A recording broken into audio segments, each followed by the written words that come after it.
Okay, yes. Hello, everyone. I thought I'd throw in a fun little trick I've learned about animating. So for the record, I've animated for maybe say about 6 months now, at least properly. I mean, we've all gotten curious about stuff that aren't our main focus, but I'd say in terms of proper, presentable animations, about 6 months, right? And so far, I feel like it's going well. I think I'm making decent progress. I don't like to compare myself to others. At the end of the day, the race is about beating who you were yesterday, you know. But compared to a lot of other people's rate of progress, I feel like I'm a bit ahead of the curve. Uh, could be wrong, but just I kind of get that impression. I feel like my general sort of knowledge about other technology kind of helps here. Like I have an easy time grasping certain things that might feel counterintuitive to people who haven't dealt with similar softwares and the like, you know. So I'm going to show you here a very cool way to animate stuff. So we're going to look at the animation here, right? As you can see, it's a little bit smoother now than it was before. I added a cool little flip there at the end. I mean, this animation is meant to be funny. It is meant to be, you know, a parody of the sort of high-effort Mall Ninja kind of animations that made FPS Banana a really fun place to visit. It's a callback to a very subtle kind of creative humor that I've always enjoyed, which is, you know, seeing how guns will be handled by a street magician. I like that. I think it's a fun thing in game development, and I think too many games take themselves just a smidgen too seriously. I think even serious games should have a couple of moments of laughter. And yeah, I think this is always a big hit. People love visual gags, and you know it's just funny because it's like you know the hyper reality of it all. It's just a little bit too good to be true. Like it looks too smooth and too cool to be taken seriously, and that line between cool and ridiculous. I think it's a comedy goldmine. So that's kind of what I'm going for here. But also I'm very aware of what I'm doing. It is very much over the top, Unreal Tournament style visual gags. And you know the whole game won't be like that because that would be Duke Nukem. And as it turns out, nobody fucking likes Duke Nukem. And you know what? Why bother? There are so many people who did a much better job. I mean, if you want to go that route, Postal beats Duke Nukem any time of the day, in my opinion. If you're going to take it over the top and make it ridiculous, you may as well go the whole 9 yards. But it's not important. I'm just talking now.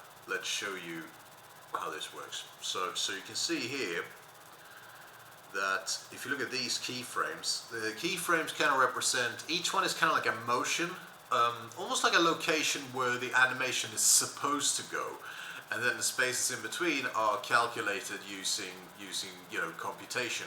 So you just add you know the keyframes, the pivotal moments. So for instance, an animation with my hand, it's not frame, kind of like it was with 2D. Instead, it's one here, and you just let the interpolator do the rest.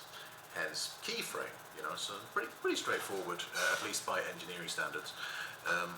And these ones, these purplish red ones represent bones. These ones represent, I guess you would call them 3D objects in this context. You know, non-skeletal things, just stuff in general that can have a location. That's probably the easiest way to explain it to the layman.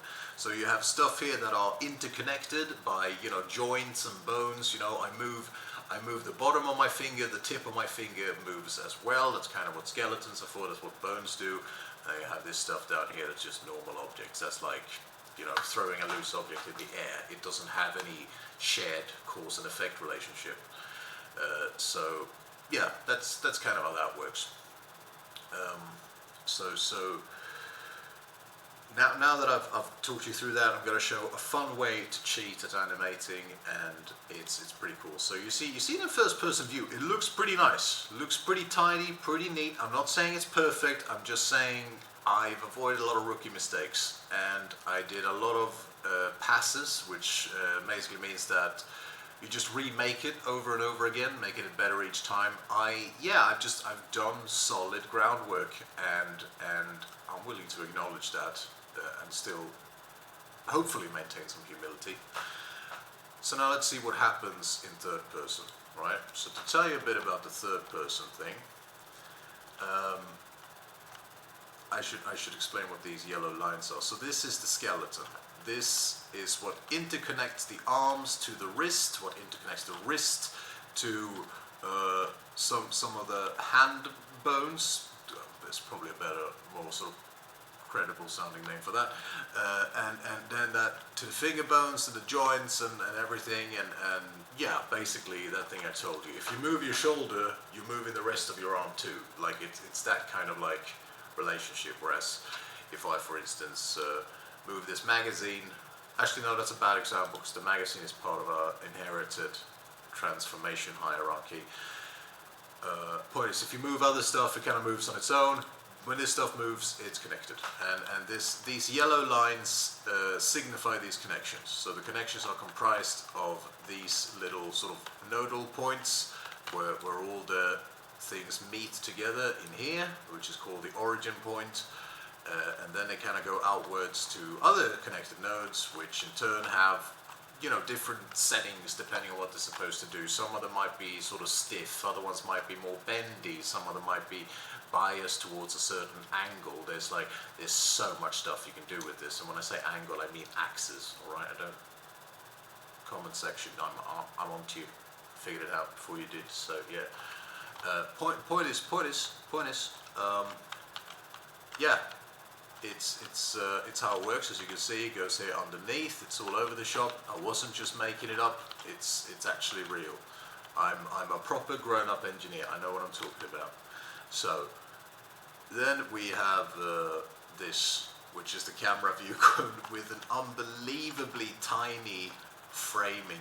I don't know how that happened. Well, I know how it happened. I wasn't caring about the framing beyond making sure that everything was framed well, which resulted in this, because I used some FOV to make the gun feel more dense and to make the details pop a little bit. It's hard to explain, but generally a flatter first-person perspective looks better in my opinion.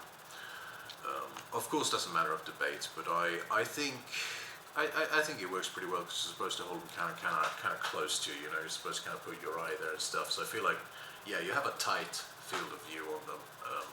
And it usually works better because they're so close to your face. And also, I feel like generally when you have a lot of peripheral things going on in a picture, then you kind of want the fisheye so you can take everything in. It's a great thing for scale. But when it comes to a detailed object that's towards the middle of your screen, because it's usually on a little bit of an offset, yeah, you can have some fun with the FOV and kind of make it a bit narrow, a bit denser. You can usually see things better then. So, yeah. You didn't even ask for that advice, that was just fucking free, just a free tangent from the free tangent man. I know this is only my third video, but fasten your fucking seatbelts, I've been holding back so far. Anyway, so I've been showing you all this stuff, explaining what everything does, but what I want you to pay attention to is this view field. So I'm going to click the camera so we can see the preview here. As you can see, the preview here has a nice little line, a convenient line here, so that we can see where the horizon is, right? Pay attention to that as well. So for a reminder, this is what it looks like in first person. It looks very nice. This is what it looks like in the viewport, which is what we call the special engineering camera. Well, the view of the special engineering camera and what we call the monitoring tool that engineers use to make video games. Yes. So we're gonna take it away now. Now look closely. This is gonna freak you out, right?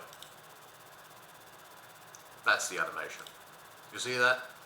Let's take a closer. Let's take a closer look.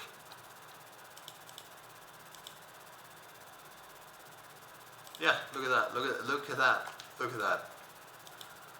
This is an exceptional example of Hollywood magic.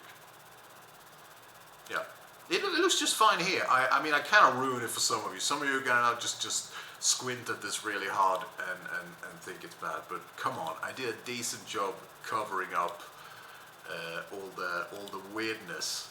And so the trick is that instead of moving the arms all the time, and I'm going to show you why moving the arms all the time is annoying. It's because you need to first make the keyframes and the timeline. You've all seen those here. These are the keyframes. All these little dots and things are just stuff that I have manually tweaked, probably over several minutes. Each one is probably at least 10 minutes of work, right? A couple of them might be quicker because they're meant to just slightly offset or adjust something, but most of these I have been tweaking on and off for about 10 minutes. And with the bones, this becomes even more of a problem, because if we go out here and we click edit mode like I just did, we can actually see the nodes highlighted. And you have to account for all of these, and they all have a different track, and they all have a different keyframe. And when you put one down and try to edit it, you need to use a special EULA that the interpolator can't read directly. So you have to reset the animation and watch it every time, and then tweak the number a little bit this way or a little bit that way, and then check again and just iterate over and over and over again, or delete it and do the original process of selecting the bone and correcting the joints and doing all that stuff, which is usually very tight quarters. You have to keep very zoomed in, move your camera a lot to get it right. By moving the camera, by manipulating the field of view instead of the arms, you are saving yourself hours of work. If you're new to animating, obviously it's only going to work with first-person animations. But if you're new to animating weapons, try it out. It's a life changer. That's all. Hope you all have a good Wednesday.